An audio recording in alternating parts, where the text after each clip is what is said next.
জালাতান ইব্রাহিমোভিচের দেশ থেকে আসলেন বাংলাদেশের নেইমার। দুর্দান্ত ড্রিবলিংয়ের সঙ্গে করতে পারেন দূরপাল্লার শট, মাঝমাঠ থেকে বল নিয়ে একাই করতে পারেন দুর্দান্ত সব গোল, যার বাইরে জাদু দেখিয়ে খেলছেন সুইডেনের বয়সভিত্তিক জাতীয় দলেও। অপার সম্ভাবনার সাথে আছে বিশেষ প্রতিভা।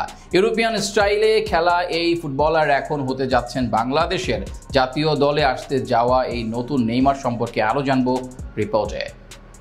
জালাতান ইব্রাহিমোভিচ, যাকে বলা হয় ফুটবলের এক জীবন্ত কিংবদন্তি, আধুনিক প্রজন্মের সেরা স্ট্রাইকারদের তালিকা করা হলে সবার আগেই নাম থাকবে তার। সুইডেনের ফুটবল ইতিহাসে সর্বকালের সেরা খেলোয়াড়দের মধ্যে একজন তিনি। সেই ইব্রাহিমোভিচের দেশ থেকে এবার উঠে আসলেন বাংলাদেশের নতুন নেইমার জুনিয়র। শেকড়ের টানে লাল সবুজের প্রতিনিধিত্ব করতে চলে এসেছেন ইউরোপের বিলাসী জীবন রেখে, যার নাম তাসিন হুসাইন। ঢাকার জাতীয় স্টেডিয়ামে চলছে প্রবাসী ফুটবলারদের নিয়ে বিশেষ ট্রায়াল ক্যাম্প, যেখানে ইউরোপ, আমেরিকা সহ মোট 14টি দেশ থেকে বিভিন্ন পজিশনের এবং বয়সের ফুটবলার এসেছেন বাংলাদেশের প্রতিনিধিত্ব করার স্বপ্ন বুকে নিয়ে। তাদের মধ্যে সবচেয়ে প্রতিভাবানদের একজন হলেন এই তাসিন হুসাইন।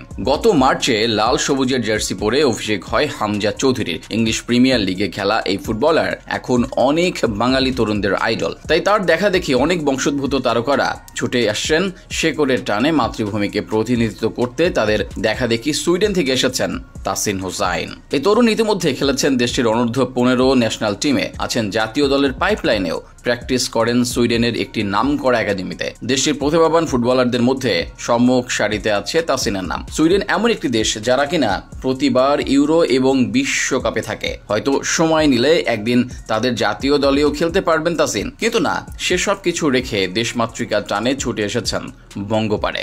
লেফট ফ্ল্যাঙ্কে গতির ঝড় তোলা, ডিফেন্ডারদের নাস্তানাবুদ করে আপন গতিতে ছুটে চলা, দলের প্রয়োজনে গোল করা একজন আদর্শ লেফট উইঙ্গারের সবটাই বিদ্যমান তাসিনের মধ্যে। তার সবচেয়ে বড় বৈশিষ্ট্য ফাঁকা জায়গায় বল পেলে তার শতভাগ কাজে লাগানোর বুদ্ধিমত্তা।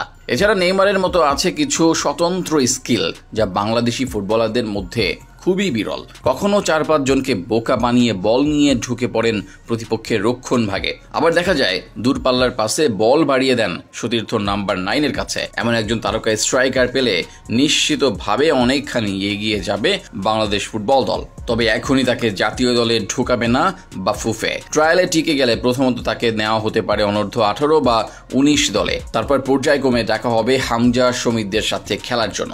এ নিয়ে বাফুফে সভাপতি ফাহাদ করিম বলেন, তাসিনের বাবা প্রথম আমার সঙ্গে কথা বলেছে, সে খুবই প্রতিভাবান।